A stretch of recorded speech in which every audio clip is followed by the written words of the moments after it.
Hi, my name is John. And my name is Lloyd. And we're the hosts of The Pint, a pop culture podcast. Lloyd, if you had to tell any of the people out there that might be listening to The Pint for the first time about anything unsavory or disconcerting we might do on the show, what would you warn them about? Well, sometimes we drop spoilers, and sometimes we swear like motherfucking sailors. Fuck yeah, we do. You heard it from him. You've been warned. Listen in.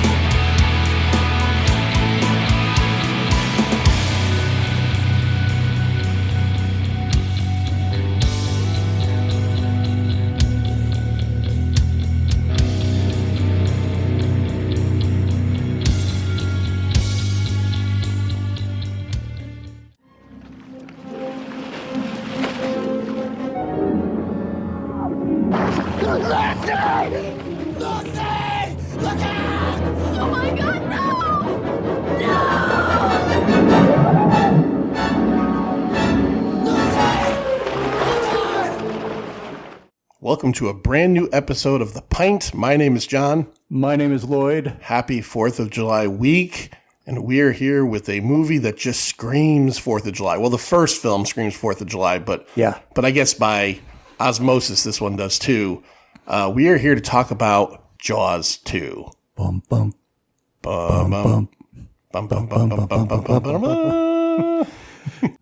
Do you want me to get naked and start the revolution? Yeah, so we're working backwards. Yeah, we did Jaws. We started 3D. with 3 because revenge doesn't even matter. We'll do Revenge at some point. That might be a Patreon exclusive. So are we ever going to get to the original? It's been, maybe I never talked to you about this, but I've announced it. Our last episode. Okay. Our last episode. When we decide to end this all, it will be Jaws. Okay, I get it. Yeah. We've been teasing it for a long time. Yeah, Jaws will be the last episode of The Pint. So if you ever see Jaws advertised, then you know it's over. Yeah. Lloyd and You'll I get that sinking feeling as soon as you see it. That's right, just like the orca. And they won't be finding the pint at the bottom of, of the ocean like they do find the orca in this one.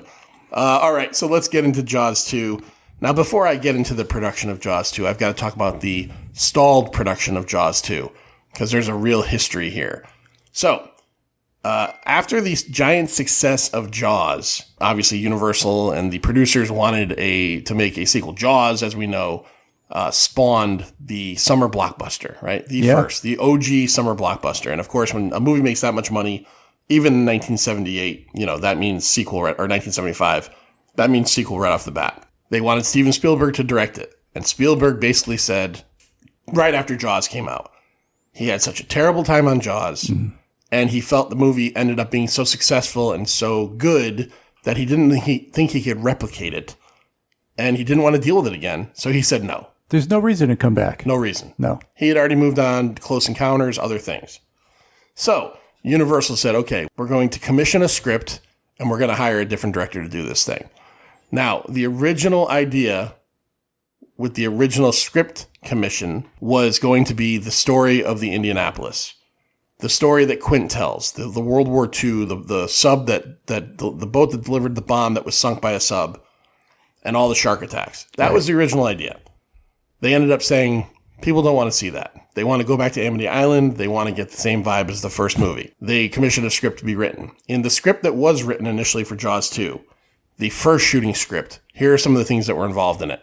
Quint's son, who was nicknamed Sideburns, was going to come back to Amity Island to collect his father's reward that obviously he couldn't collect because he was he was eaten to fucking death in the Jaws. whole damn bird. The whole damn thing. So Sideburns is in it.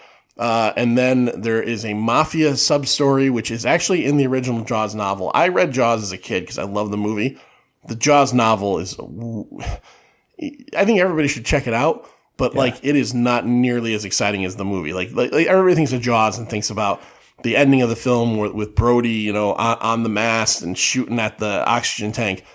The shark in Jaws, the novel, dies from just being stabbed so many times. It just dies. I read it so long ago, I don't even remember. Yeah, it wasn't memorable, really. They're Brody and I think Hooper are still alive at the end, or maybe Quint's alive at the end, and they've repeatedly hit it with a like a bladed stick, almost like a harpoon, as it's attacking. And they just keep hitting it, and it keeps coming at them.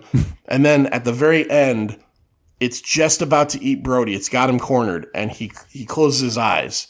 And when he opens them, the shark is sinking because it just died of its injuries. Yeah. And that's just not exciting at all. There's nothing exciting about that. There is a mafia subplot in the Jaws novel as well. It's the reason the mayor wants to keep the beaches open is because the mafia kind of runs the town. And without the beaches open, they don't make money. He can't pay them. So it's a whole thing. So that was all going to happen in the original Jaws 2. They hired a guy named John Hancock to direct this film. He was fired after a month of filming. He was involved with the movie for 18 months, but they started filming in June of 1977. They came into town. They came back to Martha's Vineyard. And Hancock's original version was it's 3 years later. Amity was going to be a broken town because of what happened 3 years ago. Businesses closed up. People weren't coming because of the shark attacks. Yeah. They were going to board up all of the businesses. The businesses in real life didn't want to do that. They were pissed off. They didn't like Universal being there for the first movie very much, and they were pissed off they were back for this movie. So there wasn't a lot of cooperation. But that was going to be the idea of the movie. It was going to be a darker toned movie. It was going to be a lot about like the Len Peterson character, who is the condo developer that we do see in the version we got, was going to be connected to the mob, and he was going to actually be one of the guys that Brody goes out with at the end to fight the shark. There's a whole different thing happening here. Yeah, I'm not sure I like that. Yeah. Universal starts watching the dailies, and they're like, this is a shit show like sequel. And they fire John Hancock. A little trivia factoid for you, because a lot of the actors were different. The original actor who played Sean, the younger Brody, was a young Ricky Schroeder. Yeah, I've got him in my cast list. Silver Spoons, yeah. And John Hancock also signed the Declaration of Independence. He did.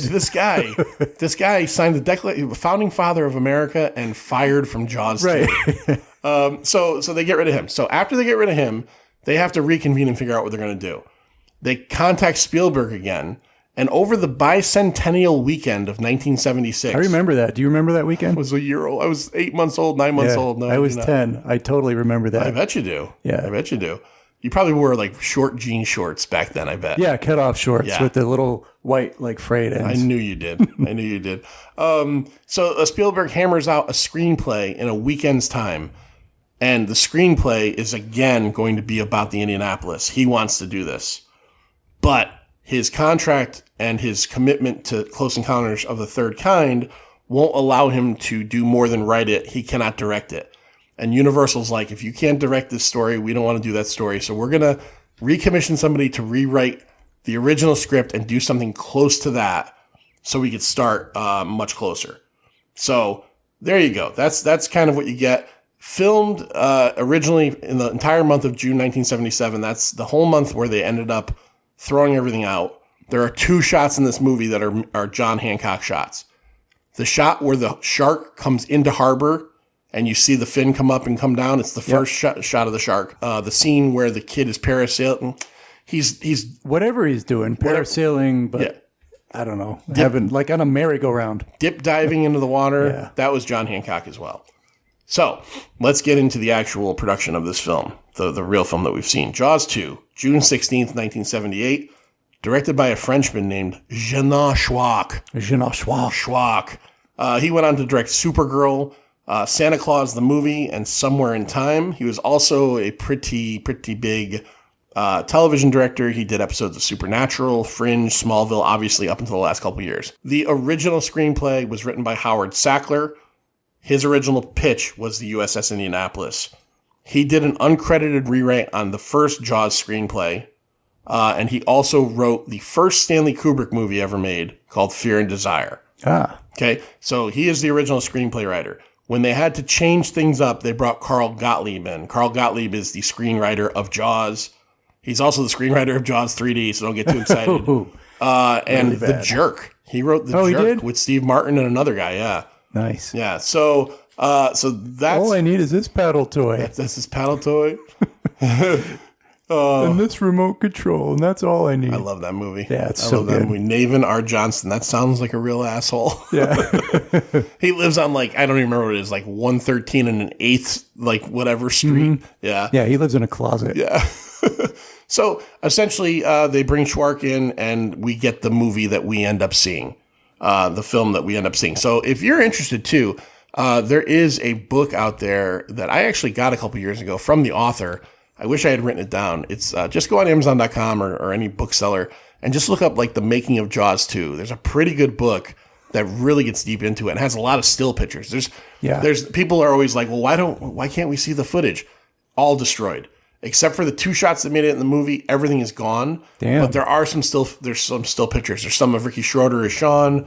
One of the things that caused kind of a ruckus was the head of Universal's wife was Lorraine Gary, who plays the chief's wife in 1, 2, and 4. One of his demands of this movie was she had to be in it more. And in the original version, apparently she was in it more. But then once they kind of started over again, she just kind of goes back to a featured player, I guess. Yeah. All right, that's some of the production there for Jaws 2. Manster, who do we got in the cast? Hey, who the fuck are you? Huh? Who the fuck are you? Well, we've talked about this guy quite a few times now, Roy Scheider. Roy Schneider, absolutely. Scheider. That's Chief Martin Brody. You will know him from Marathon Man. That's right. Which we did. All That Jazz, which I still say is a great movie. Blue Thunder. So we've talked a lot about him before. We don't need to rehash that. But let's get into him as he was cast in this. Fucking he did not want to do it. Right. So basically, he reluctantly returned to reprise his role, right? He had very recently quit The Deer Hunter. Yeah, 2 weeks before filming. Yeah, because of creative differences. And at that time, he was contracted to Universal for a 3-picture deal. And the studio offered to forgive his failure to fulfill that obligation. His failure to say the word fulfill. Yeah, failure to fulfill. If he agreed to appear in Jaws 2. Basically, he still didn't want to do it. He's like, there's nothing new to create. And the people would be watching the shark, not me. Right. Yeah, it's kind of a prick. But anyway, everything was made okay because he got a good paycheck. Yeah, but he caused problems on set. Lots of problems. Yeah. What I heard was he received $500,000 for 12 weeks, plus $35,000 for each additional week over schedule, and a percentage, which I didn't see what it was, but a percentage of the film's net profits. Oh, could have done bad. Always a good deal. So good for you. But atmospheres were very tense on the set. He argued with Schwark quite a bit. I guess in one meeting, it got so heated, and they had a fight, a literal fight broke out between him and the director. That fight was broken up. Scheider was upset because he wasn't being consulted properly on the film, and he demanded an apology from Schwark. So this is the apology that he got. I read this. This is great. Yeah, a written apology. Not really an apology, but a written statement by the director. Time and pressure are part of my reality and priorities, something I must deal with. You have been consulted and your suggestions made part of my scenes many times, whenever they did not contradict the overall concept of the picture. If you have to be offended, I deplore it, for no offense was meant. At this point in the game, your feelings or my feelings are immaterial and irrelevant. The picture is all that matters. Yeah, that's a good one. It's a good note. That's a good note. Yeah. Yeah. And then is there something, I don't know if you got in on this, but then he pleaded insanity in the hotel, he throw a fit or something trying to get himself off the movie. Yep. He had he just went a bit crazy. I didn't write down where it was, but yeah, it was some hotel, and he just had a berserk fit apparently. Yeah, he turned all berserker. I didn't. I am the berserker. I didn't mention it, but this movie was filmed partially in Martha's Vineyard again, as I did mention that earlier, as the first movie. But when they came back in August of 77, so they took the whole month of July off to rewrite this thing and figure out what was going on. August 1st to December 22nd, and it was filmed mostly in Navarre Beach, Florida. That's where most of the water sequences and stuff like that were done. I'm not sure where that is. I have to look it up. I'm not sure either. And then we have his wife, Ellen Brody, played by Lorraine Gary, as John said. She was also in 1941 in Car Wash. Do you remember that? Car Wash? Long time. I haven't seen it in a long time, but yes. That's an old movie. Ended her career in 79, basically, her acting career. And then she was back for Jaws the Revenge. This time it's personal. Yeah. I never saw that. If you make me see it, I guess I'll have to. Oh, well, then I'm going to make you see it. I have no plan to ever watch it. I'm going to make you see it. Then we have Murray Hamilton as Mayor Larry Vaughn, character actor from The Hustler, The Graduate. It played Mr. Robinson. You hear a lot about Mrs. Robinson. Oh, I didn't realize that. Played Mr. Robinson. Also in the Amityville Horror, which we may do here at some point. Yeah, for the Patreon. 1941 again, and BJ and the Bear, Captain Rutherford T. Grant. Interesting. And he was limited on this movie because his wife was diagnosed with breast cancer right before production. Yeah. So he made it clear that he would do what he could do, but he had to be able to be with her. And apparently, we'll jump into the movie, but apparently one of the deleted scenes of the film is when they fire Brody, like halfway through the movie, he's the only one that votes to keep Brody. He knows that Brody saved his ass the last time, even though he's kind of being a dick in this one too. I guess your mafia story maybe would go towards understanding why he was so against, stopping anything for the shark. Right. Yeah. It definitely makes sense in the book. It's just, it's like there's in the first Jaws book, there's so many things in it they just try to pile on. Like one of them is that Hooper is fucking Brody's wife. Like that's a whole subplot that happens in the yeah. Yeah, we don't need that. No. I vaguely remember that. Yeah. All right, then we have Joseph Mascolo as Len Peterson, who you mentioned. What is he? Is a developer? He's like a real estate business developer. Yeah. Yeah. He's really got it in for Brody. He really wants. Did you see the scene where he looks at Brody's wife's ass in front of Brody? Yeah. When she walks. And he makes a comment too, doesn't he? Like, I don't know what I do without her. Yeah, and then Brody's like, me neither. But he looks right at her ass. Yeah, I'm married to her. Born and raised West Hartford, Connecticut. Oh, Connecticut's own. Yeah. He did a handful of movies and lots of 70s and 80s TV, which is going to be a very common theme for all these actors. Jeffrey Kramer as Deputy Hendricks.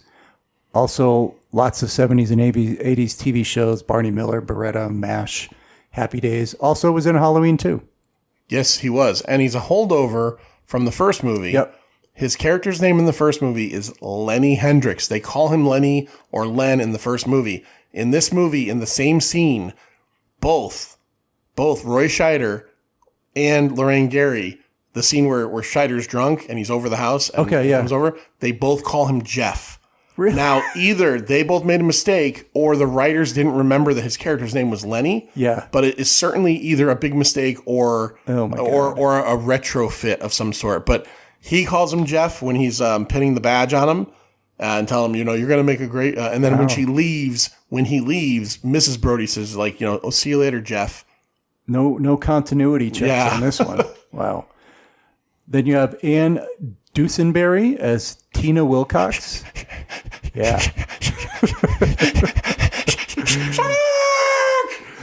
She is the cute blonde who also cuts the ribbon in the beginning. Mrs.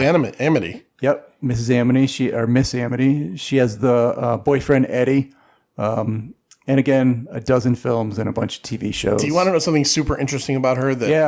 So you did cast, but I was Playboy or something? No, just tying into a very recent episode of The Pint. So I was just looking up some of the cast members and playing the Who's Alive, Who's Dead game. She's very alive. She married in 1977 Brad Feidel, who is the composer for Terminator. For Terminator, yeah. Yeah, she's married and still married to him to this day. Oh, damn. Yeah. That's a good marriage. Yep. The rest of these people you're probably not going to know, but I'm going to go through because there's a gang of teenagers in this movie. Yes. And you'd be hard pressed to remember more than two of their names. There's maybe three. There's certainly one that became pretty popular 80s character actor and director. And then there's one who plays a role that I never knew she played, and I've never seen the movie. We'll talk about that. I think I know what you mean. Yeah. So then we have Gary Dubin as Eddie Marchand, who is the boyfriend, Tina's boyfriend. Did, again, a bunch of episodic TV. You're going to love this, the title role in a short film, one of his very last films, called The Jizz Master. Oh. And I thought that was you. Well, this guy usurped me. Jizz Master General. And he did The Jizz Master Part 2. More jizz than you can ever imagine. Oh, wow. No, I made that part up. I was going to say, I can imagine a fuck ton of jizz. Yeah, but he was Jizz Master 1 and 2. Okay. So pretty prestigious. Were those porn? Or was he a porn actor? No, it was just some of his short films. He had a number of short films in his credits, like 15-minute films. And they all seem to have that sort of theme to them. Jizz Master, all right. So I got a feeling, I don't know, maybe he and a buddy did some stuff. Jizzing on each other. Yeah. Yeah. Then we have Mark Gruner as Michael Brody, the older son of Chief Brody. I just have to ask you right now. Yeah. Jim Carrey. Okay. He looks just like Jim Carrey. Yeah, I didn't even think of it at the time, but in my head, I can picture 100%. that. Yeah. It's Jim Carrey with a 70s haircut. Yeah, he didn't do much, this guy. He had a couple of TV shows and a couple of movies. Jaws 2 was his final one. Yeah, no, I mean, even in this, he gets knocked out before the finale happens. Yeah, right. Then I think maybe the one you might be talking about, Donna Wilkes as Jackie Peters. Angel. So she is the cousin of Tina. Is that what it was? Like, you want you to meet my cousin? She's got sparrow tits, or tits like a sparrow. Yeah, that's what Keith Gordon says. Yeah, he would definitely wants to bang her. She kind of has, I don't want to, she just has a scrunchy face. She's cute. She's very cute. She's cute. She almost has like a Miss Piggy look to her. I've seen this movie 18 million times, and I've never seen Angel before, which I actually did recently buy the Vinegar Syndrome. I have them all here. So she was the lead in the 80s movie Schizoid. Okay. Which is right there on my thing. In Bloodsong and Angel, where she played, daytime student, nighttime prostitute. Just because I bought Angel and you have it, let's just do it. Okay. I have the whole set. You probably have that set. I have the one. Oh, okay. I have the Vinegar Syndrome, like Angel Part 1. I've never seen it. It's kind of cringy, 15-year-old hooker, but let's just do it. Let's do it. All right. She also is the screaming girl who just won't shut the fuck up. Brutal. Oh, Brutal. so bad. She's like that guy, I don't know if it was, no, it wasn't Mike, but it was one of these other jokers. One of them wanted to slap her. Really was like shaking her like you would shake a baby. Yeah. I'll shake that baby. Yeah. Give her SIDS. Shake that baby. A few more here. John Dukakis as Paul Polo Loman, son of Kitty Dukakis and Michael Dukakis. Oh, I didn't know that. Adopted son of Michael. Okay. But natural son of Kitty. Mark Gilpin as Sean Brody. Okay, yeah, young kid, yep. Right, Mark Gilpin, brother of Perry Gilpin, who played Roz on Frasier. Oh, okay. Yeah. All right. Again, he was in Chips, Fantasy Island, Silver Spoons, China Beach, a lot of stuff like that. Unfortunately, died of brain cancer last year. Oh, fuck. In July. Oh, fuck. Well, rest in peace, Sean. Yeah. And I'll do one more because I like this guy. I think you like him. Keith Gordon. Of course. As Doug Fetterman. He's the clowny, sort of book-reading, bohemian-looking dude. Sideburn boy. This was his first feature film role. Yep. He went on to do All That Jazz. He played the young version of Roy Scheider in that movie. Oh, okay. Yeah. Dressed to Kill. He was the son of Angie Dickinson. Christine, Back to School, of course. And after acting, he became a director. He did a lot of TV stuff like The Killing, Dexter, The Leftovers, Fargo, Homeland. Yeah, he's done a lot of stuff. Yeah, he's still around, yeah. Son of Mark and Barbara Gordon. Oh, Batgirl. Barbara Gordon. Okay, yeah, cool. Batgirl. And that's it. There's so many more people, but you don't even know 90% of who I just said. Yeah, no, they all worked in the 70s and for the most part worked in the 70s, yeah. All right, so let's get into it. So we start off, they don't tell you, but it's real time. It's 3 years later. And we've got a couple of divers underwater and, they're just, we got, again, this is important in this movie. The John Williams came back. Yeah. And the John Williams score is great in this movie. So good. It's so good. It utilizes a lot of the same stuff from the first movie, But a lot of the stuff, like when the kids are like sailing and stuff, is like real kind of whimsical. And I love the scenes too. Yeah. The music, the scenes, the whimsicalness of it, cinematography, really, really good stuff. I have a Blu-ray from probably 6 or 7 years ago.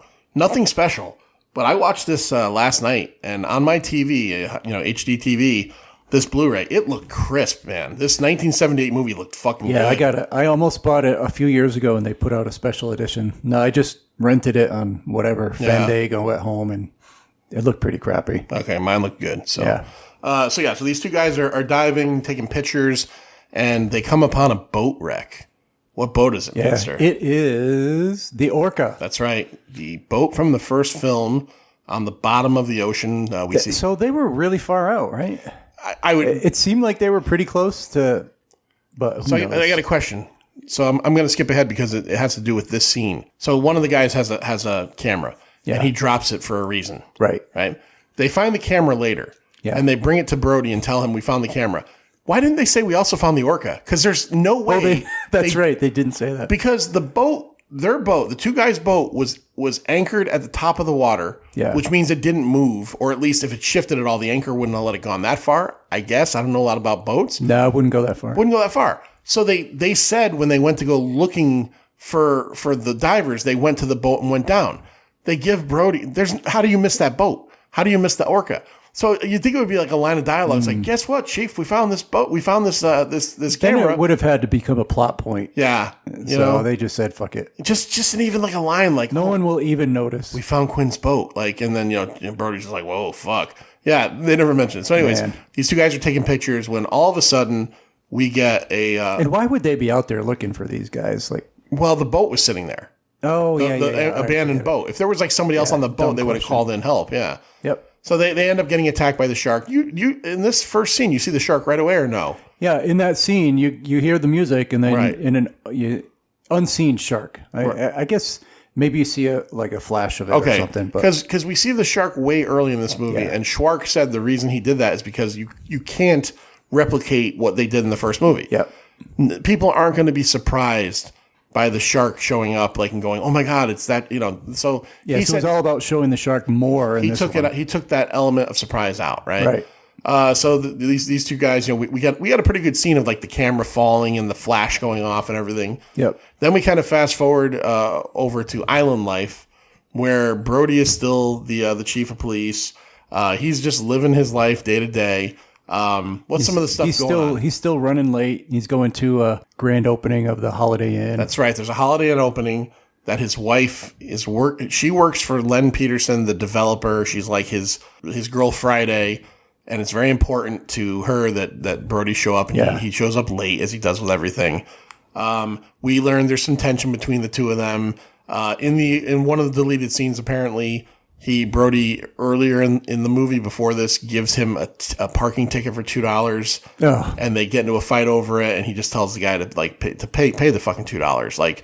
So the two of them have this contentious relationship. Okay. But so we know that. Yeah, is this where he makes a comment about her ass? Well, he looks at her ass. Yeah. He looks at her ass and says, I don't know what I'd do without her. And then, Brody's like, yeah, me neither.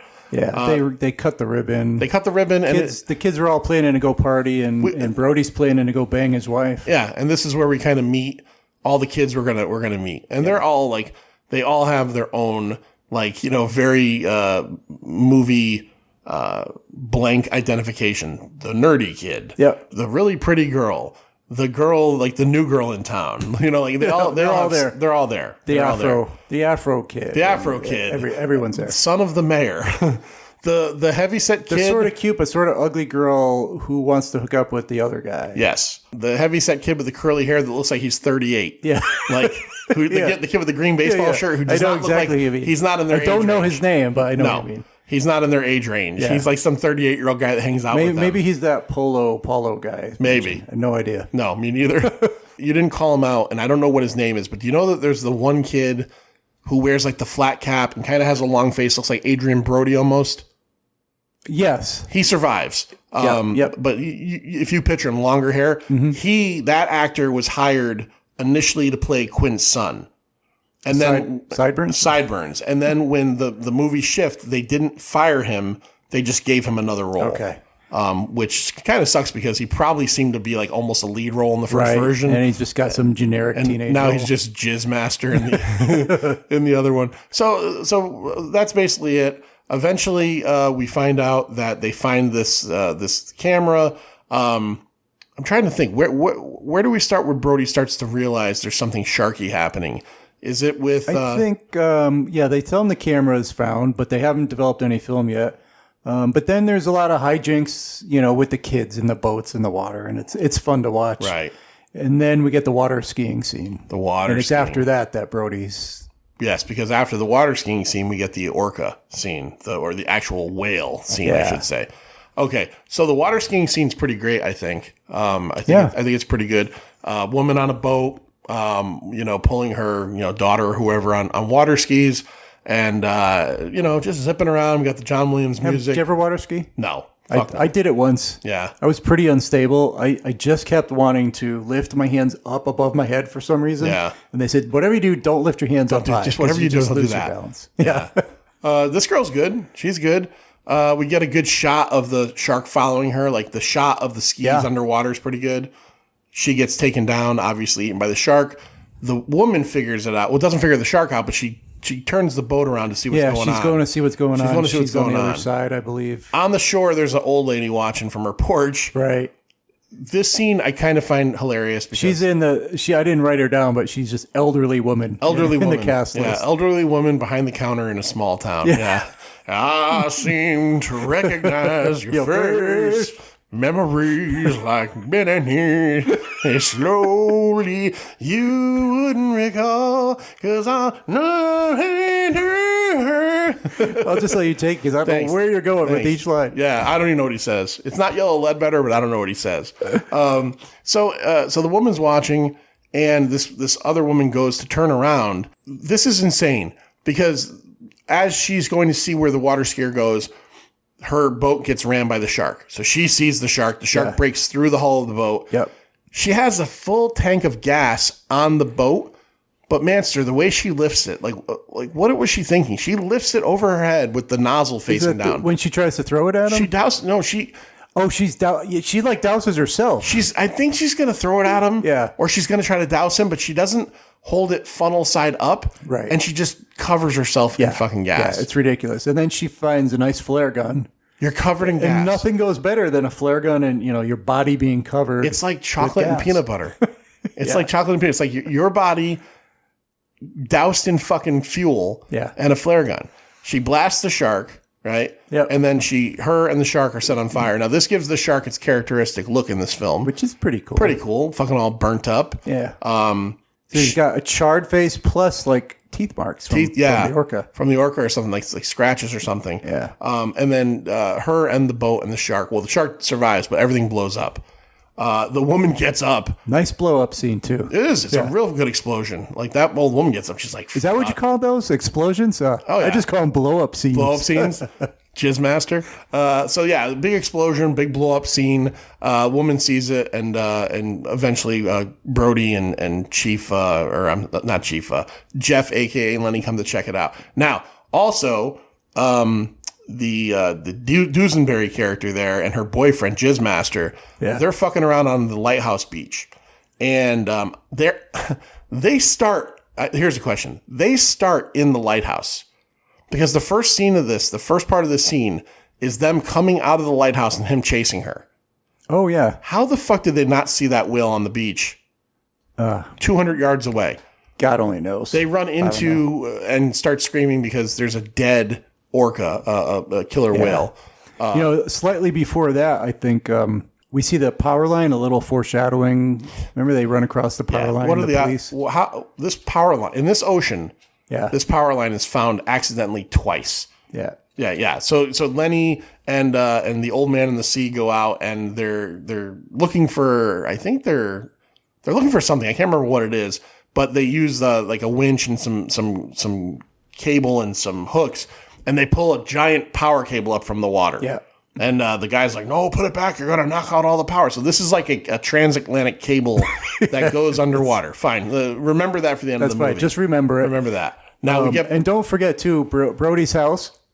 It was a fun little morning scene with the cereal talk. Cereal talk. I'm trying to remember what happens there. There's so much talk about what kind of cereal this kid's going to eat. Oh, yes, you're right. Yeah. They're like, oh, I want me Lucky Charms. Yeah. And like, no, he can have Cheerios. No, he can have he's going to have Cheerios. You're going to have the Cheerios, motherfucker. Yeah. And then they're smoking. Well, it's 19. Yeah. Brody comes out of the shower smoking. with a cigarette in his mouth. Right. So they find the orca whale, and Brody is starting to become very convinced that this is probably a shark because what could do this to it? And he's talking to the woman who's she's supposed to. You think for a minute she's going to be the Hooper of the movie, right? The ichthyologist or whatever. And she's like, well, what would make you think it's a shark? I'm like, what? He, a cop who dealt with a shark one time ever, is like, look at the bite radius on this thing. And she's like, don't know what you mean, not even at all. Wow. I'm like, this is the stupidest scientist ever. I know. And then he goes and tells the mayor, of course. He tells the mayor, I think we got a shark problem again. Yeah. Mayor tells him to shut the fuck up. How is this guy still a mayor after what happened before? They just keep voting him in. So that's happened. He's very suspicious of it being a shark. He's made the mayor aware. The kids keep on talking about wanting to go out, and Brody keeps on telling Michael, you are not going out, because he's very concerned there's a shark here again. Right. And he tells them very, very upfront. He tells the mayor, he's like, I've been through this hell once before, and I don't plan on going through that again. Yep. Right. They get the camera, the film from the camera developed, and it is to what most people would say a kind of inconclusive shot, but if you've ever seen a Jaws movie, it's clearly a shark's eye. It's clearly an eye. He knows it. He tells them, and none of them are listening to him. None of them believe him. I think it was even before that where Brody's walking around the beach and he sees like something floating in the water. Oh, yes. Hey, did you see what he did? He like calls it over. It's so funny. He takes his shoes off because he doesn't want to get his shoes wet. So him to take his shoes off takes so long. Right. The scene is like 3 minutes of him deciding how to go into the water. Right. He's like so indecisive, going back and forth. Finally takes him off. But he's like waving this inanimate like piece of board. He's just like, come on over here. Come on. See, I didn't notice that. It's what I did funny. Notice is that could that be possible that the body is under that? Like, it just seemed like so horror movie. So the way it pops out, is kind of so bullshit. Where'd it come from? It's it's a board. What it is, it's a piece of the boat that just blew up a little bit ago. All you see is this little piece of boat, like not very that big. And he goes and he grabs it, and then this fucking charred corpse of this woman comes popping out of the water like Evil Dead style. Yeah, just like out of a Jason movie. Yeah, it's kind of ridiculous, but it still fun. He decides that the best course of action is to buy some cyanide. Right. So you don't really know what he's doing, but he's got some bullets and he's got a candle. And then you do see he's got a little jar of sodium cyanide, and he's just taking a syringe and he's loading up the tips of the bullets, dropping some wax on it. And he's making himself a nice pile of cyanide tipped bullets. And he's at work doing this. He's sitting at his desk at work. He's making these bullets. He's got them like in a piece of on top of a piece of canvas. He's got his shirt undone totally. Yeah, right. He's got his chest. He's got a nice chest. He does. It looks good. Yeah, we talked about it on Marathon Man. Yeah, we did. Schneider looked pretty good. Hendricks comes in. Now he's got these bullets that have cyanide and wax that are drying on them. Yeah. And he just takes the towel or whatever and throws it on top of it. I'm telling you right now, he might not know it. He just ruined them all. Yeah. You're going to have to do it again. Just covered it all up. And now you've got cyanide all over a blanket. Right. Like, what are you doing? And he just carries that around like it's nothing. And he puts it away, and Hendricks is looking at it like what does Hendricks think he wants to know what's in it, what's inside. Yeah. You got a head or something in there? What are you doing, Brody? So the next day, Brody decides to spend the day up on a shark tower that has been installed on the beach. And coincidentally, at the same time, Len Peterson is taking some prospective land buyers or people that are going to be coming in and infusing the town with money to the beach. Investors. And they want to know, why is Brody up on that thing? Oh, it's not a shark tower. It's an observation tower. Let me ask you a question. The little girl, I know what that is. That's a shark tower. That's a shark tower. Let me ask you a question. See if you agree with me. The scene where he's up on that shark tower and then when he comes down it, Did it seem very stable to you? It's moving. Oh no, it looks like a prop. I get it. It's like probably in the sand, but you would think that there would be a base to it. Yeah. As he's walking around the top of it, you see the thing moving around. Mm-hmm. I didn't feel good about that. But I think a few football players could probably take that thing down very easily. What does he see from up top? So first of all, I didn't see jack shit. I saw it, but it's not moving. It's just a blue splotch, right? It's not going anywhere. And if it was a shark, it can't. Sharks just don't sit still in the water, right? But he sees a blue splotch out in the water, and then he looks. You got that classic looking left, looking right, seeing the people, and he just decides at first it looks like he's like, oh, that's nothing, but then he's like, oh, the fuck, that is something. Yeah. So he rings the bell, and you get the classic, out of the water, out of the water. Yeah, runs down there. Fucking just yelling at everybody. He gets in there. I don't know what he's shooting at because you can't see anything, but he starts shooting those cyanide. He pulls the bullets. gun out and points it at the water, like as a guy is everywhere. right there. Yeah, like he's pointing the gun like over the guy's shoulder, and then he just starts fucking letting bullets go. Yep. Like he's a fucking like a 1990s fucking rapper. Pop, pop, pop. Like putting the gun to the side. Like kill shot, motherfucker. Yeah, he's a bit crazy. Right now. He's lost it. Yeah. He's absolutely lost it. And then we get a lifeguard. It's just bluefish. Yeah. It's just fucking bluefish. And he's standing there like, oh shit. Yep. And his wife is like, oh shit. And fucking the mayor and Len Peterson are like, this fucking guy. Yeah. He shortly after has a meeting with them. He has a meeting with them. This is at this point where he gets the picture back because he's already done this thing. And then the picture really solidifies his feelings about it. Yep. He brings the picture to this meeting. And they're like, we don't see anything. We see nothing. I don't know how you could not see it. I saw it, right? Yeah. Like he does say, here's the eye, here's the snout and the mouth. You don't see the snout and the mouth. That could be anything. That could be a bubble. Right. You do see the eye though. Yeah. The eye's there. And I dealt with one of these before, and they're like, all right, they fire him. They shit can him. He gets drunk. This scene, it very much reminds me of the scene where he gets drunk in the first movie, which is much better.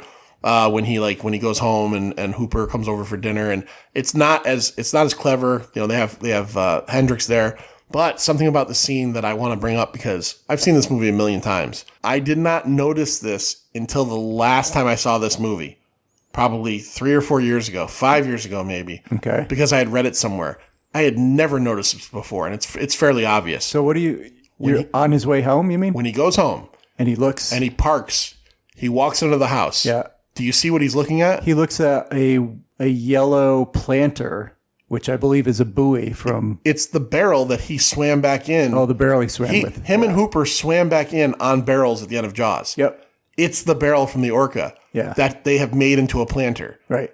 And not just that it's there, but as I paid attention, he stares at it for a minute. He's looking at it. Yeah. And it's like almost like he's connecting the two things, and he's just like, nodding at it like this fucking shit again. Yeah, it's happening. I just thought he was standing there kind of like maybe like steeling himself to go in to talk to his wife that he just lost his job. It's the fucking barrel from Jaws. And I know that people who have, did you swallow the wrong way? I swallowed a little bit wrong. All right. At your age, I figured you'd have this whole swallowing thing down. I have to take lessons every year. I'm due for some lessons. We'll practice after we're done recording. All right, that'll be good. I'll give you something to practice on. Okay. A big gulp. And you'll be the Jizz Master Part 3. That's right. So he goes inside, and then this is where he has the conversation, tells his wife he's been fired. But what I love about Brody is that getting fired as chief of police doesn't stop him from being the chief of police. Right. Because he's still... For the rest of the movie, he's just in charge still somehow. The rest of the movie is essentially the kids going out when they're not... Well, Michael's not supposed to. He's grounded. He's grounded, but he goes out. Brody's finding out. Bribes his way in, saying, I'm going to tell Dad if you don't let me go. We get a couple of the kids get eaten. The shark just fucking takes all the boats out. Like that, it seems like his prime directive, like he's RoboCop, is to destroy. Did he attack a lobster diver? Or that's the lobster diver is when the kids are going out. They see the lobster divers. The lobster divers, they split to them for a little bit and they run into the shark. Nobody gets killed. But one of the guys goes up so fast he gets the bends. Oh, that's right. And he's bleeding from the mouth because he bit through his mouthpiece. And Brody, this is another clue for Brody that there's a shark. And that's also where he finds out, I think they said something about the kids that went out. What kids? And then we shift to as all the kids are out before they get attacked. Tina and her boyfriend Eddie, Jizzmaster, are on the boat and they're making out. And the shark attacks them. Right. Pretty good shark attack scene. Eddie gets knocked into the water. He gets knocked out, and he seems really far away. But swim, Eddie! It's a shark. Yeah, and then the fucking shark either gets him in his mouth or pushes him. And the shark, correct me if I'm wrong, but Eddie's on one side of the boat. The shark's on the opposite side. Goes under the boat. Okay. Yeah, they show it go under the boat, and then it pushes Eddie into the fucking boat. And that great scene where Eddie just starts flying. Half his torso is out of the water.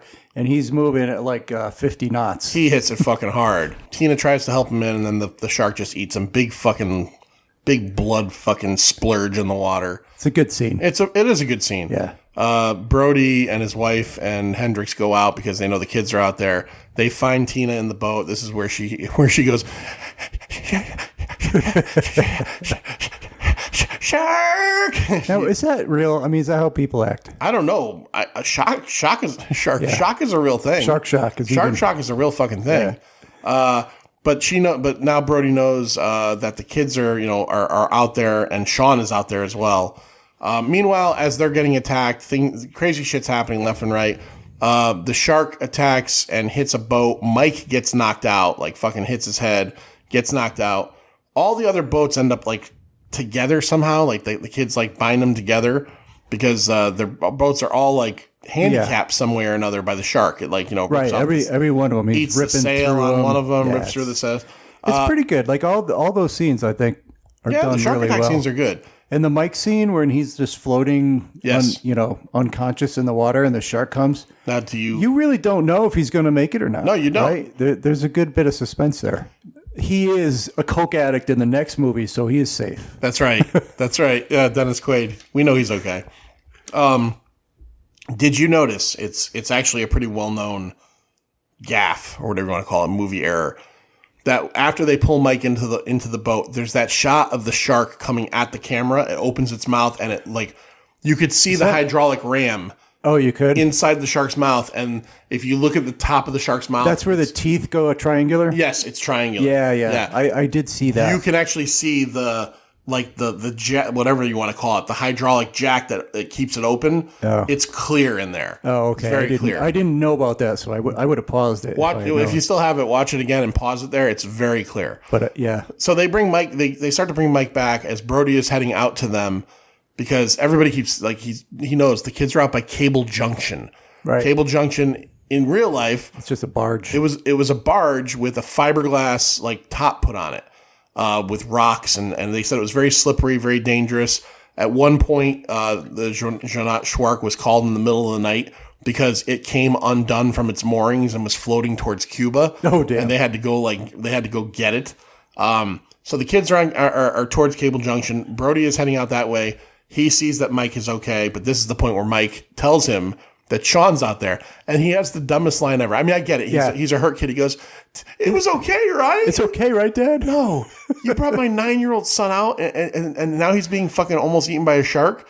Go fuck yourself." Yeah, that one scene did stand out as, I don't know, just very forced. Maybe it's something didn't feel real at all. Maybe it's something a kid would really say, you know what I mean? But it still was stupid as fuck. Yeah, it's still stupid as fuck. So Brody starts heading out to meet up with the kids, but he has a helicopter heading there first. The helicopter. What happens with the helicopter? That was nice. So all the kids see this helicopter come, and it kind of signals to them. It does some stuff, and then it comes and lands, as a helicopter will, maybe 50 feet away, whatever it is, so the propeller, and it doesn't mess up the boats. The pilot has the real fucking Abe Lincoln beard, no mustache. Oh, yeah. Yep. Abraham Lincoln look beard, looking good. Yeah, pretty good. So he gets out of the right side because he's flying on the left, but he gets out on the right side and tells the kids, "Hey, I got you. I'm going to tow you over to Harbor Freight over there. Harbor Freight. We're going to get some cheap fucking tools. Yeah. Just throw me a line." And Paulo or whoever the hell throws him the line, I don't remember who. Yeah, but one of them. Really good shot.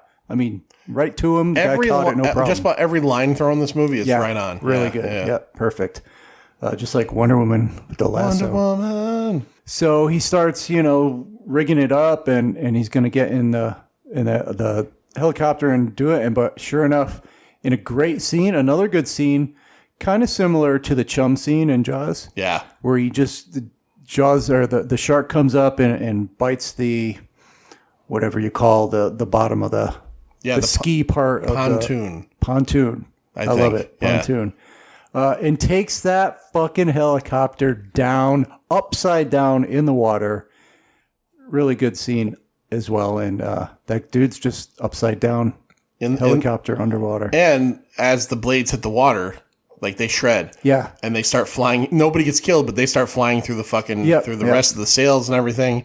So the kids now are doubly fucked.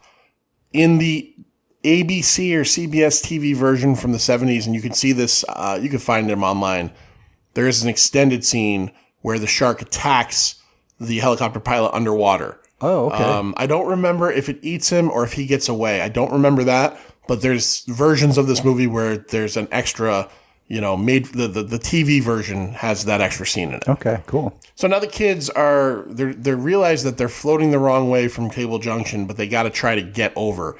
The girl that's watching Sean ends up getting eaten, saving him at one point. Yeah, they get knocked off the boat, and she goes out to save him. She saves him, but she gets eaten in one gulp. Did you notice that the thing just swallows right up her? behind her, right up.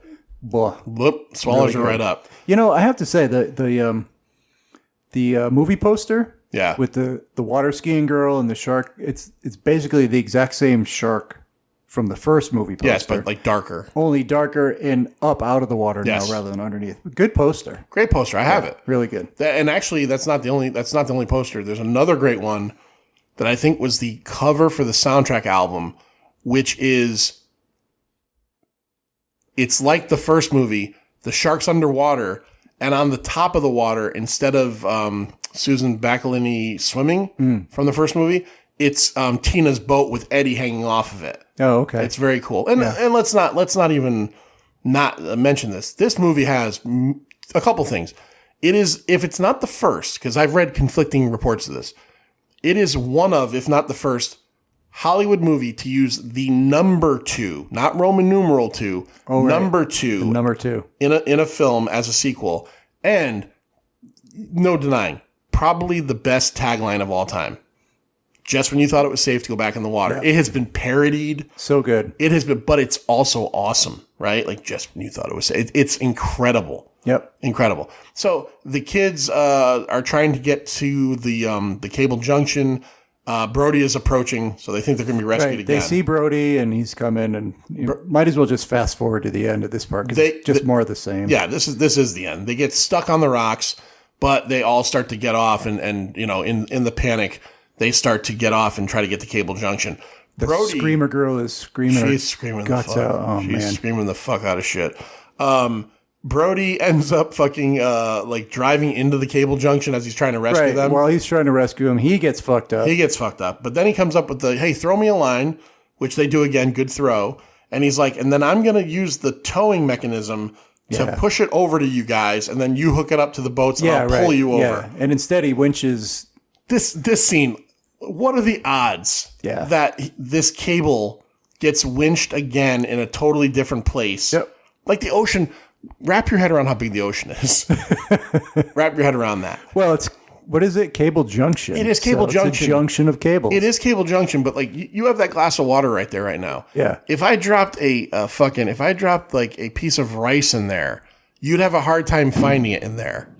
Ooh, that was a firework. Damn. Yeah, look at that. Pop, pop, pop, pop. You'd have a hard time finding it in there. Yeah. Okay. So anyways, Brody, as he's like lifting this thing up, this to get them to get the rope, the cable comes up again. Yep. Now Brody Brody's a man of action. So what does he decide to do? Well, he decides to use that cable to his just blanking on the word advantage. Now. Advantage. Yeah. So he crawls over onto the cable. He gets kind of as far as he can get, and he grabs an oar from one of the rafts. And a rubber raft. Yeah. And he just starts banging on that cable because he knows that's going to attract a shark because, he's dealt with a shark before. They like noise. Yeah. They like cable banging. Yeah, They love banging some cable. I love banging cable too. So he's smacking this fucking cable, and and then the shark like gets it. He gets his. Yeah, the shark does one of the. And the shark starts swimming right at him. And of course, Smile, You Son of a Bitch is one of the greatest endings, if not the greatest ending to a movie of all time. Yeah. So, somebody was like, we got to have Scheider do it again. Banging on it. The shark's coming straight at him. The kids are all watching from Cable Junction. And just at the last second, it's, open up and say, motherfucker. And he kind of pushes off, and the shark fucking bites down on the cable. And it's pretty cool. It's pretty scene. Awesome. It's spectacular. Because what's spectacular about it, did you notice the shark's eyeball is fucking smoking? At the end, the eyeballs smoke is just billowing out of it. It's so cool. Smoke shooting out of the eyeball. Basically, it just looks like one of those cartoons when somebody's skeleton just like lights up because they got electrocuted. Yes. I guess Brody's safe because he's on a rubber raft. I guess that's what. Because I know water is conductive, and I would assume maybe there'd be some kind of ramifications of this happening, but nobody else gets hurt. But also lots of flames. There are a lot of flames, and then the shark just like fucking sinks into the water. That must have smelled pretty good. I bet. I thought the same thing. I'm like, did that smell like a nice grilled fucking animal? Yeah. So it goes down. Swordfish. And then one of the coolest things about this movie, I think, is that that fucking movie just ends. He kills the shark. Everybody, all the kids start hugging, like, it's dead. And then he gets Sean on the raft, and then it's like credits. Boom. I'm like, holy fuck. It's like the old Universal monster movies. We're done. Yeah, exactly. Universal monster. I forgot all about that, how those just ended. Right in the middle, like, well, Dr. Frankenstein. It's like, they don't even let people get the last bit of dialogue out. So that's 1978's Jaws 2. Manster, let's talk about the box office. The BO. Where's the money? When are you going to get the money? Why aren't you getting the money now? And so on. So please, the money. So the budget on Jaws 2 was about $20 million, and then it had a production value as well, which totaled about $30 million. The first weekend it came out, made $9.8 million. And domestic for that year, $77.7 million. Big hit. It did set the record at the time for the highest grossing opening weekend of all time. It also set a single day record of $3.5 million. It opened the same day as Grease, and it still beat Grease. And so for that weekend, June 16th, which is a great time to release a shark movie, right? Oh, yeah. People are getting ready to go to the beach. I know when I was a kid and Jaws was out and very popular, I mean, I was scared in the water. I'd be in the water, looking over my shoulder. No, I'm not a big ocean, swimming fan. Yep. We went a lot. When I was a kid, I went more. We used to vacation in Florida, and my family had a cottage that everybody shared in I think Old Saybrook or Clinton. And I would remember getting out a little bit too far and then just thinking about, I always thought about that line from the first Jaws film when he's talking to Hooper, and Hooper basically says shark attacks can happen in 3 feet of water, 10 feet out. I just always remember those numbers. Yeah. And I've been further out than that. I'm like, no. And then just as I got older, I'm like, you know what? Fuck that. I used to see little sharks at Old Colony Beach in Old Lime. Yeah, no, fuck that. Little sand sharks, probably about a foot long. No, thank you. Yep. I don't want to deal with the little ones. So yeah, I said 77.7. All releases, because it was re-released a few years later, and worldwide made $208 million. Big bucks. So like I said, that weekend, Grease was number 2 at 8.9, and Jaws was number 1 at 9.8. And for the year, all right, so we're talking 1978, at 77.7 million, that was number 7 on the year. Oh, wow. Ready for the top 6? Let's go. Hooper. Remember Hooper? Oh, is that Burt Reynolds? Burt Reynolds. Yes, and what I remember about that, because I saw that when I was a kid, was a lady jumping out of a cake with big giant boobies. Big old fat 70s titties. Yeah. God, 70s titties. 70s titties and big bush. Right? Yeah, big bush, yeah. Good for women's bodies in the 70s. Mm-hmm. Number 5, Heaven Can Wait. Warren Beatty. Where he plays the quarterback. I saw that when I was a kid, yeah. Yep. And he dies, yeah. Number 4, Every Which Way But Loose. Saw those as a kid. Yep. Yeah, Larry's a big fan of those. Those are good. Those are fun. Number 3, Animal House. National Lampoon's Animal House. Daniel Day Simpson has no grade point average. All classes incomplete. 0.0. Number 3, Animal House. Number 2, Superman. Oh, of course, yeah. And number 1, I already said it, Grease at 159.9. So, yeah, Grease, I remember very, very well. My sister's room when I was a kid, there was that big green Grease poster. I'm pretty sure we had the poster. That was the hottest soundtrack album at the time. You loved Olivia fucking Newton-John. loved it. Yeah, I know you did. I'll tell you what, I'm not a Grease fan. Like, I actually am one of those people. There's a lot of people out there like this who think Grease 2 is a better movie. I don't care. I don't care much about either. I watched Grease 2 a lot when I was a kid, and I loved Michelle Pfeiffer. Yeah. But I'm going to tell you right now, Totally Devoted to You is a fucking banger. Yeah. She, man, it's so sad she passed away in the last couple of years of cancer, but like her voice in that, the melody of that song, I don't pass that fucking song. She's really good. I mean, a lot of hits, a lot of great songs. Xanadu. Physical. Yeah. Yeah, that was a pretty sexy song too. Hell yeah. Pretty risque. You got anything about the sharks in this movie or the special effects? They couldn't reuse the sharks from the original movie because most of them had already rotted out by then. Right. I guess they used the molds. They used the body molds from the original, and then they just painted it darker. It's also supposed to be a male shark, and I think this one is named after a different lawyer, like Harold or something like that. Yeah, the other ones were Bruce 1 and 2. Bruce 1 and 2, and it was Spielberg's lawyer. And then in this one, it's somebody else's lawyer. They called it Harold, I think. Yeah. I could be wrong about the name, but it was somebody else's lawyer. I guess they fixed the whole pinching of the cheeks with the jowls of the shark. Yeah, they upgraded some of it. Yeah. It definitely looked good. The shark scenes looked really good.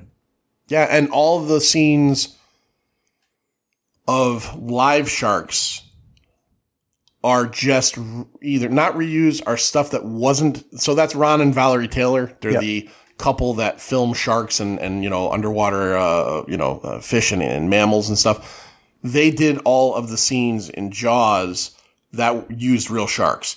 All the scenes in this that use real sharks, and there's several of them, are just cut scenes from the first one. So it's not reused scenes. It's just footage they didn't use. Yep. So that's about it. You want to get to the rating? Let's rate this fucking thing. That guy who spent 6 weeks in the bathroom got a 91. All right, 0 to 5, 0 being the worst thing ever, 5 being the best thing ever, 1.5 scale optional. I'll go first. I've always really liked this movie. Look, Jaws is a perfect movie. Spoiler alert for our last episode, but the last rating I will ever give a movie on this show will be a 5. That's just it. I think you will too. So it's not going to be a lot of thought put there. But there was going to be a sequel, because when movies make that much money, there's a sequel. And they struck when the iron was hot 3 years later. They only were able to get Scheider back.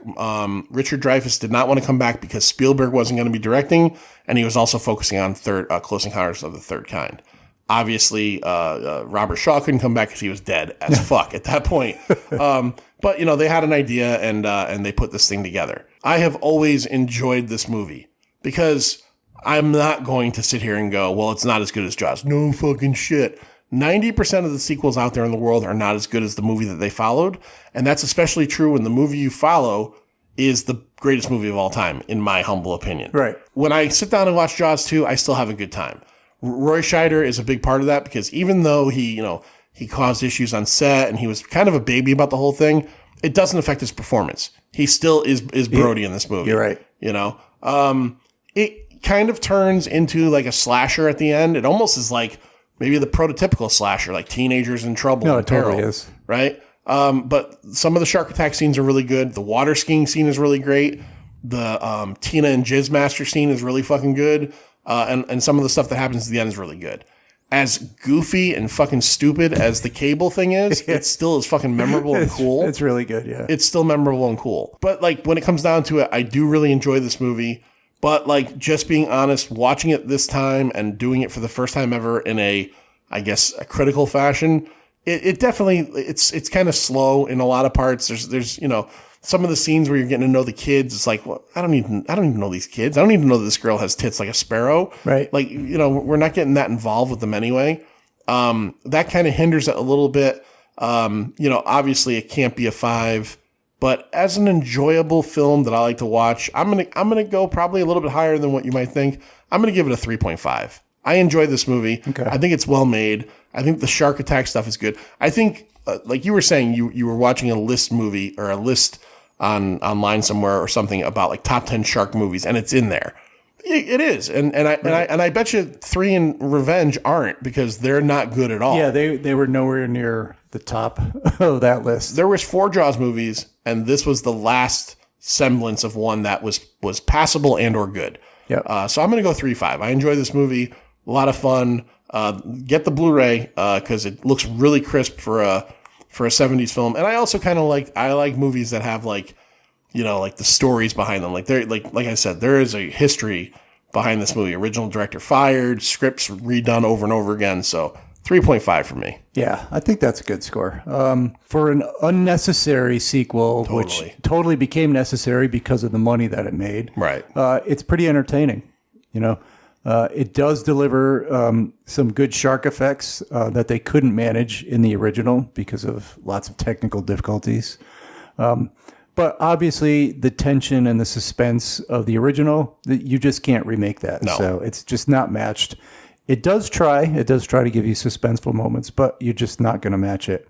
The shark itself, I think it's batshit crazy, right? The shark in Jaws, I think it was just a shark being a shark. Maybe a little aggressive, but this shark, I think, is crazy. This shark is it had some mental issues. This shark is like murderous, like especially with the kids at the end. Like it's disabling the boats, almost like it knows what it's doing. It attacks a fucking helicopter. Yeah. Right? Like I would think honestly that like a shark would be like, that's a very big thing on top of the water. I can see it. I'm smart. I'm not going to touch that thing. Right. It attacks a helicopter and beats it. Yeah, beats it. Yeah. That's the amazing thing. I think the large gang of teens being a pretty main focus of the movie takes away, obviously, from the characters, like you were saying. You're not showing us all these characters, so don't tell me about her, sparrow tits or whatever, because it's really about the group.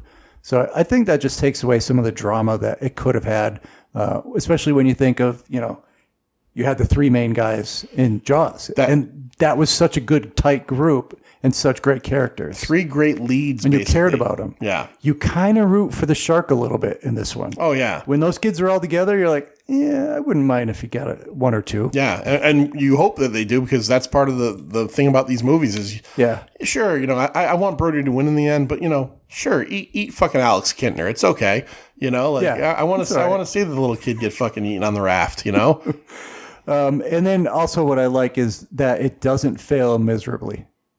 Yeah, like 3 and Revenge. No, I think it's a fairly solid film. I think most people I could be wrong, but I think most people would say it's entertaining at the very least, right? Yeah, for sure. I feel like this is probably wrong to say this because I'm sure they could have done something better, but I feel like for what they had with Robert Shaw obviously not able to come back because he was fucking dead as fuck, and Richard Dreyfuss not coming back, I feel like they made the best sequel they could make. Yeah. And without Steven Spielberg with the different rewrites and all the stuff going on. Yeah. I think they managed to make, maybe one of the top 5 or 6 shark movies. Agreed. Ever. Yeah, it's up there. So far. I have to compare it to Jaws. And Jaws, I would, like you, a 5. But I don't want to be too harsh on it. So I think I'm going to fall right where you are. 3.5. Yeah, 3.5. It's a solid movie. There's a lot of fun involved. You can't say it enough. We've already said it twice, I think, but the John Williams score is really good in this movie too. Yep. Like this is the obviously. I don't know, when has John Williams not been good? Right. He made this movie, the score for this, and then the next one he did was Superman. Yeah. In the same year. And I think that he added a level to the. I still love the Jaws soundtrack more, but again, we talked about it, like the whimsical kind of nature of like the kids' themes and stuff was really good. So. All right, 2 3.5s. That's our opinion on Jaws Part 2. If you've never seen it before, check it out. It is is it streaming? Where'd you had to rent it? I had to rent it. All right. Well, you might have to rent it, but not streaming free anywhere unless you're a premium subscriber. All right. Well, check your subscriptions. Maybe you got it. Master, tell everybody where they could find us. Any of your podcatchers that you like, Spotify, iHeart. I don't even know. Is Apple even around anymore? Apple Plus, yeah. Stitcher. Pocket Cast. I use Pocket Cast. Yeah, that's what I use. I like that. And on Facebook and YouTube, it's The Pint: a pop culture podcast. And Instagram and formerly Twitter, at The Pint Podcast. Threads. We're not on Threads. We're not right. on Formerly Twitter, but no, that's X. We're not on that at all. I'm pretty much off of all that stuff. Yeah, I do very little. I only use it for the show. Yeah. The show, again, the day we put out the Jaws episode, you're going to know two things. It's our last episode, whatever number it is, it's done. And then all of the Pint social media stuff is gone. And then all my personal social media stuff that I barely use at all is all gone. Going to disappear off the grid.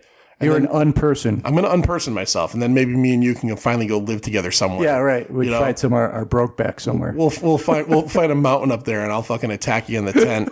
Okay. With a belly full of beans. I'm going to fuck your brains out. Oh, no more beans. No more beans. See ya. Bye. It's over, Johnny. It's over! Nothing is over! Nothing! You just don't turn it off!